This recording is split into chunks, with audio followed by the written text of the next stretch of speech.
வாரணம் ஆயிரம் படத்தோடைய டைட்டில் எடுத்துக்கிட்டோம் அப்படின்னா, வாரணம் ஆயிரம்னா என்ன அர்த்தம் அப்படின்னா, 1000 யானைகளோட பலம் தான் இதுக்கான மீனிங். ஆண்டாள் வந்து கண்ணனை கல்யாணம் பண்ண மாதிரி ஆண்டாள் கண்ட கனவு பத்தி சொல்றது தான் வாரணம் ஆயிரம். இதை கனெக்ட் பண்ற விதமா இந்த படத்தோடைய கிளைமேக்ஸ்ல மாலினி வந்து வாரணம் ஆயிரம்னா என்ன அர்த்தம் அப்படின்னு சூர்யா கிட்ட எக்ஸ்பிளைன் பண்ணுவாங்க. இந்த படம் ஒரு லவ் சப்ஜெக்டான ஒரு படம் அப்படிங்கிறதுனால இந்த படத்தோடைய கதைக்கு ஏத்த மாதிரியே தமிழ் பெயரா படத்தோட டைட்டில செலக்ட் பண்ணியிருக்கிறாங்க. புராண கதையான வாரணம் ஆயிரம்ங்கிற கதையில கண்ணனை பத்தி சொல்லியிருக்கிறதுனால இந்த படத்துல சூர்யாவுடைய அப்பா கேரக்டருக்கு கிருஷ்ணன்னு பேர் வச்சிருப்பாங்க. படத்துடைய டைட்டிலுக்கு ஏத்த மாதிரியே இந்த படத்துல ஒரு சீன் வச்சிருப்பாங்க. அது எங்க அப்படின்னா, கிருஷ்ணன் ஃபேமிலிக்கு வந்து கடன் பிரச்சனைகள் எல்லாம் அங்கங்க இருக்கும். அதெல்லாம் பேலன்ஸ் பண்ணி குடும்ப தலைவன் வந்து 1000 யானைகளோட பலம்ங்கிற மாதிரி இந்த படத்துல கடன் பிரச்சனைகள்லாம் வச்சு அவருடைய ஃபேமிலியை நார்மலா ரன் பண்ற மாதிரி காமிச்சிருப்பாங்க. சீன் பை சீன் வந்து பணம் கம்மியா இருந்தாலும் நாங்க லைஃப்ல சந்தோஷமா இருந்தோம் அப்படின்னு மகன் சூர்யா கிட்ட அடிக்கடி சொல்ற மாதிரி காமிச்சிருப்பாங்க. சூர்யாவும் 1000 யானைகள் பலம் கொண்டவரா இருக்கிறாரு அப்படிங்கிறதுக்கான ரெஃபரன்ஸா தான் அவர் ஆர்மியில வேலை பார்க்குற மாதிரி காமிப்பாங்க. சூர்யா நடிச்ச வாரணம் ஆயிரம் படத்தோடைய ஹிடன் டீடைல்ஸ் தான் நாம இந்த வீடியோல பார்க்க போறோம். இந்த வீடியோல ஸ்பாய்லர்ஸ் இருக்கும். ஸோ படத்தை பார்த்தவங்க இந்த வீடியோவை பாருங்க. இந்த படத்தை தியேட்டர்ல பார்க்க மிஸ் பண்ணியிருந்தீங்க அப்படின்னா இப்போ அமேசான் பிரைம் ஓடிடியில் அவைலபிளா இருக்குது. வேணுங்கிறவங்க செக் பண்ணி பாருங்க. இந்த படத்தோடைய ஆக்ட்ரஸோடைய பேர் போடும்போது பேக்ரவுண்ட்ல மியூசிக் நோட்ஸ் போய்கிட்டே இருக்கும். இந்த படத்துல சூர்யா வந்து அடிக்கடி அவரே மியூசிக் கம்போஸ் பண்ற மாதிரி காமிச்சிருப்பாங்க. ஸோ இது ஒரு லவ் சப்ஜெக்டுக்கான படம் அப்படிங்கிறதுனால கூட பேக்ரவுண்ட்ல மியூசிக் நோட்ஸ் வந்து ஆட் பண்ணியிருக்கலாம். இந்த படத்தோடைய ஸ்டார்டிங்ல கிருஷ்ணன் வந்து வாக்கிங்காக வெளியில வருவாரு. அப்ப கவனிச்சிங்க அப்படின்னா இந்த வீடு வந்து அவங்க அம்மா பேர்ல இருக்கும். பொதுவா லவ் பண்ற ஆண்கள் வந்து எல்லாரும் பெண்களுக்காண்டி ஒரு சில விஷயங்கள் வந்து செய்வாங்க. எக்ஸாமுக்கு மும்தாஜுக்காண்டி ஷாஜகான் வந்து தாஜ்மஹால்னு இந்த மாதிரி இந்த படத்துல அப்பாவும் சரி மகனும் சரி அம்மா பேர்லயே வீடு இருக்கிற மாதிரி காமிச்சிருப்பாங்க. இந்த படத்துல கிருஷ்ணன் வந்து மாலினியா அவ்வளோ லவ் பண்ணுவாரு.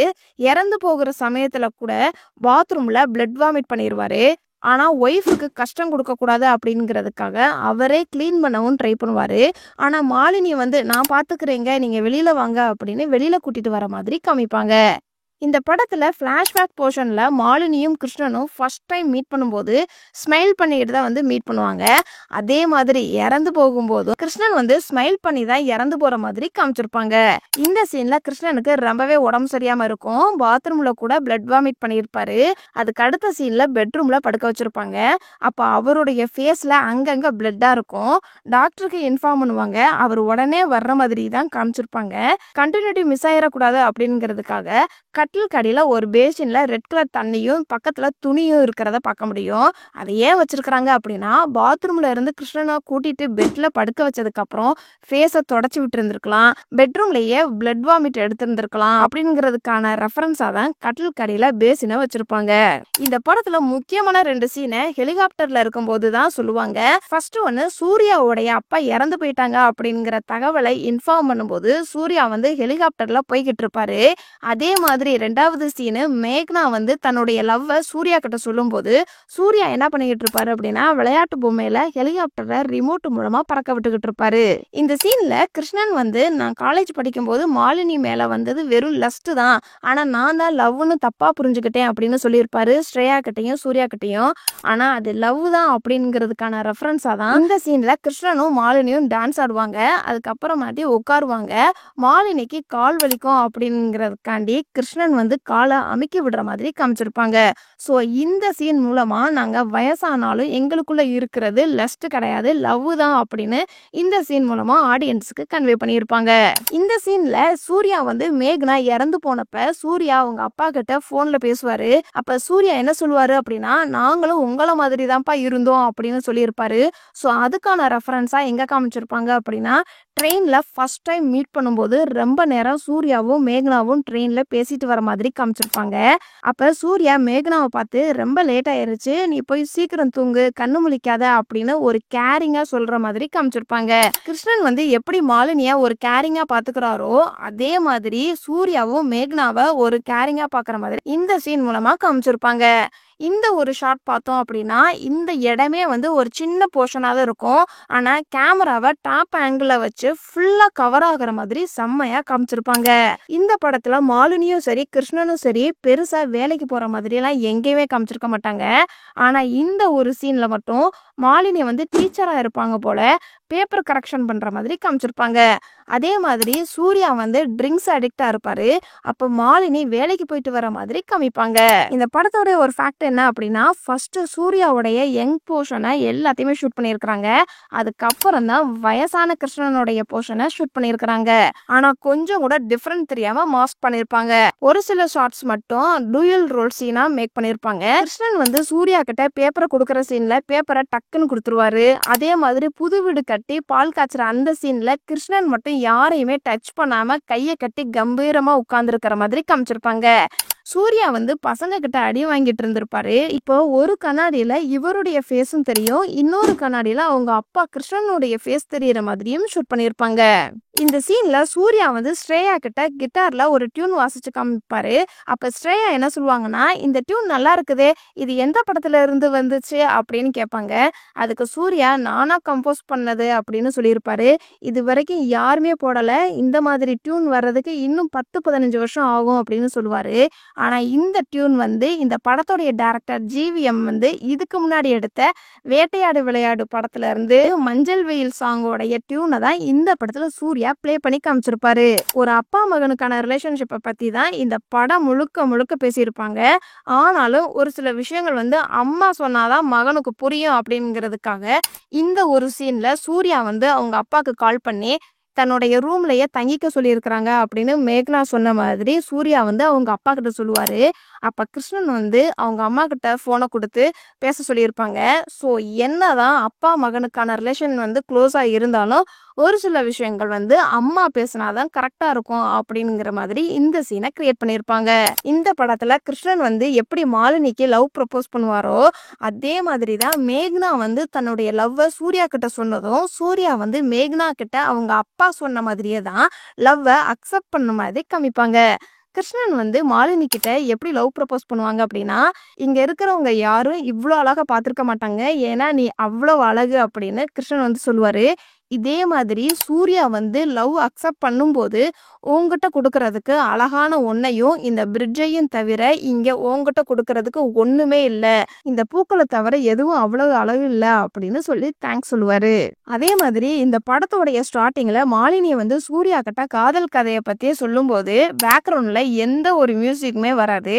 இதே இது பிளாஷ்பேக் போர்ஷன் வந்த உடனே மாலினியை காமிக்கும் போது முன்தினம் பார்த்தேனேங்கிற டியூனை போட்டிருப்பாங்க. அதே மாதிரி சூர்யா மேக்னாவுடைய லவ் ப்ரப்போஸப்ப கிட்டார் வாசிக்கிற மாதிரி ஒரு ஸ்டெப் போட்டிருப்பாரு. அப்ப அடியே கொள்ளுதேங்கிற டியூனை ஹைலைட் பண்ணி இந்த சீன்ல காமிச்சிருப்பாங்க. மேக்னா வந்து தன்னுடைய ரூம்லயே தங்கிக்க சொல்லியிருப்பாங்க சூர்யாவை. ஆனா அதுக்கு முன்னாடி வர சீன்ல 2 பேரும் கிஸ் பண்ணியிருப்பாங்க. அதனால சூர்யா வந்து மேக்னாவுடைய ரூம்ல தங்குறதுக்கு தயங்குவாரு. ஸோ லவ் பண்ற பொண்ணுக்கு ரெஸ்பெக்ட் பண்ற மாதிரி காமிச்சிருப்பாங்க. ஆனா மேக்னா தான் கம்பல் பண்ணி ரூம்லயே தங்க வச்சிருப்பாங்க. இந்த சீன்ல மேக்னா இறந்து போயிட்டாங்கங்கிற சொல்ற தகவலை அவங்க அப்பா கிட்ட மட்டும்தான் சொல்லுவாரு. லைன்ல என்னதான் அம்மா இருந்தாலும் அவங்க அம்மா கிட்ட சொல்ல மாட்டாரு. மேக்னா இறந்ததுக்கு அப்புறம் சூர்யா வந்து ட்ரக் அடிக்டா இருப்பாரு. என்னதான் ட்ரக் அடிக்ட்ல இருந்து வெளியில வந்தாலும் இவர் இன்னமும் மேக்னாவுடைய நினப்புலதான் இருக்கிறாரு அப்படிங்கிறதுக்கான ரெஃபரன்ஸா இந்த ஒரு சீன்ல இவர் ஸ்டெப்ல இருந்து கீழே இறங்கி வரும்போது ஃபேஸ்ல எந்த ஒரு லைட் எஃபெக்ட்டுமே இருக்காது, பிளாக் கலர் எஃபெக்டை தான் வந்து யூஸ் பண்ணியிருப்பாங்க. இதே இது ஆர்த்தியை ஃபர்ஸ்ட் டைம் பார்த்த உடனே அவர் ஃபேஸ்ல வந்து ஒரு வெளிச்சம் வர மாதிரி காமிச்சிருப்பாங்க. ஸோ ஆர்த்தி மூலமா தான் சூர்யாவுடைய லைஃப் பிரைட் ஆகும் அப்படிங்கிறத லைட் எஃபெக்ட் மூலமா காமிப்பாங்க. இந்த படத்துல ஒரு பொண்ணை லவ் பண்ணிட்டு இருப்பாரு. ஆனா வேற ஒரு பொண்ணோட தான் வந்து கல்யாணம் பண்ணியிருப்பாரு. இது படம் பார்க்கும்போது செகண்ட் ஹாஃப்ல தான் நமக்கே இந்த படத்துல தெரியும். இந்த படத்தோடைய ஸ்டார்டிங்ல கிருஷ்ணன் வந்து இறந்து போகிற மாதிரி காமிப்பாங்க. அந்த சமயத்துல சூர்யாவோட ஒய்ஃப் இருப்பாங்க. ஆனா ஃபேஸை காட்டாம சஸ்பென்ஸா வச்சிருப்பாங்க. இந்த படத்தோட இடையில ஆர்த்தி வந்து இந்த சீன்ல ஒரு புக்கை சூர்யா கிட்ட கிஃப்டா கொடுப்பாங்க. அந்த புக்கு என்னவா இருக்கும் அப்படின்னா இல்யூஷன் புக்கா இருக்கும். ஏன் இந்த புக்கை கிஃப்டா கொடுக்குறாங்க அப்படின்னா, நான் வந்து உன்னை கல்யாணம் பண்ண போறேன். ஸோ லவ் பண்ண பொண்ணா இருக்கட்டும், கடந்த காலங்களா இருக்கட்டும், எல்லாத்தையுமே இல்யூஷனா நினைச்சு மறந்துரு அப்படின்னு சொல்ற விதமா அந்த புக்கை சூர்யா கிட்ட கொடுக்குற மாதிரி காமிப்பாங்க. இந்த படத்துல மேகனா கிட்ட நான் மூகாம்பிகை காலேஜ்ல தான் திருச்சியில படிச்சேன் அப்படின்னு சொல்லியிருப்பாரு. இதுல என்ன ஒரு ஃபேக்ட் அப்படின்னா, இந்த படத்தோட டைரக்டர் ஜிவிஎம் உண்மையிலேயே மூகாம்பிகை காலேஜ்ல தான் படிச்சிருக்கிறாரு. இந்த படத்திலே அவருடைய டீட்டெயில ரெஃபரன்ஸா யூஸ் பண்ணியிருப்பாங்க. அப்பா இறந்ததுக்கு அப்புறம் ஒரு சில காரியம்லாம் பண்ணிட்டு வருவாங்க. அப்ப ரிட்டர்ன் வரும்போது அவங்க அம்மாவை சூர்யா வந்து கைவிடாம பாத்துக்குவாரு அப்படிங்கிறதுக்கான ரெஃபரன்ஸா தான் அவங்க அம்மா செப்பல் போடும்போது ஒரு செப்பலை கையால கால்ல மாட்டி விடுற மாதிரி காமிச்சிருப்பாங்க. கிருஷ்ணன் வந்து எப்படி மாலினியோடைய பேரை கண்டுபிடிப்பாங்க அப்படின்னா, லைப்ரரியில நம்ம ஒரு புக்கு எடுக்கிறோம் அப்படின்னா நம்மளுடைய நேம் வந்து என்ட்ரு பண்ணணும். அதே மாதிரி மாலினியும் அவங்களுடைய பேரை வந்து என்ட்ரு பண்ணுவாங்க. அப்போதான் அந்த நோட்ல பார்த்து அவங்களுடைய பேரே வந்து கிருஷ்ணன் வந்து தெரிஞ்சுக்குவாரு. இதே மாதிரி சூர்யா வந்து லண்டனுக்கு வந்தாலும் மேகனா இருக்கிற இடம் வந்து எங்கன்னு தெரியாது. ஸோ மேகனா வந்து ஏதோ ஒரு இடத்துல பேப்பர்ல அவங்களுடைய அட்ரஸ் வந்து எழுதி வச்சிருப்பாங்க. அது மூலமா தான் மேகனாவை கண்டுபிடிக்கிற மாதிரி காமிச்சிருப்பாங்க. இந்த படத்துல ஒரு சில கேமரா ஆங்கிள்ஸ்லாம் நல்லா இருக்கும். ஃபர்ஸ்ட் 2 சூர்யாவை வச்சு ஷூட் பண்ற விதமா இருக்கட்டும், இந்த 2 சீன்லமே மிரர்ல எடுத்த சீனா இருக்கட்டும், மாலினி வந்து தன்னுடைய காதல் கதையை சூர்யா கிட்ட சொல்லும்போது கேமராவை பார்த்து தான் சொல்ற மாதிரி காட்டுவாங்க. அது ஆடியன்ஸ் கிட்டே சொல்ற மாதிரி.